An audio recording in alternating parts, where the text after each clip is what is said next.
গ্রামে শুটিং করে কেমন লাগতেছে তোমার গ্রামে? অনেক সুন্দর লাগছে। আল্লাহ ইনশাল্লাহ আরো শুটিং করব। আমি চাই যে গ্রামে আরো 100বার শুটিং হোক, আরো অনেক মানুষের সাথে দেখা হোক, আরো অনেক মানুষের সাথে কথা হোক, আরো তাই? অনেক শুটিং হোক, আরো কাজ হোক। আচ্ছা আচ্ছা, বুঝলাম। তোমার ধানের কাজ করতে ভালো লাগে? হ্যাঁ, আচ্ছা। আমি আমি চাই যে আমি যেন এরকম গ্রামে এরকম নবাবী উৎসব, এরকম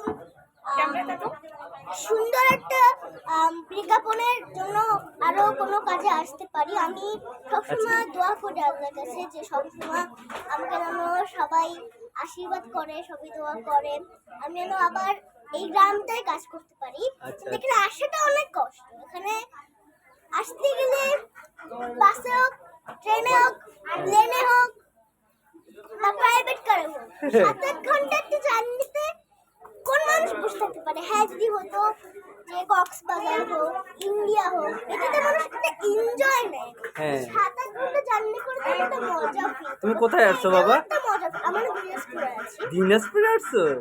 দিনাজপুরে লিচু খাইছো? দাঁত ভেঙে গেছে তোমার লিচু খেতে গিয়ে?